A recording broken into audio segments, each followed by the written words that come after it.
Hello అండి, అందరికీ నమస్కారం.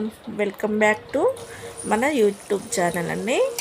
ఈరోజు మనము దోసకాయ ఎండు చేపల కూర ఎలా చేయాలో చూద్దాము.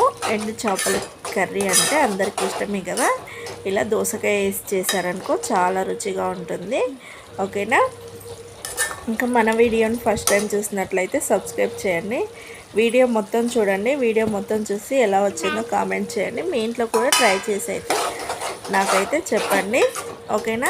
ముందుగా ఇంకా ప్రాసెస్లోకి అయితే వెళ్ళిపోతున్నాం.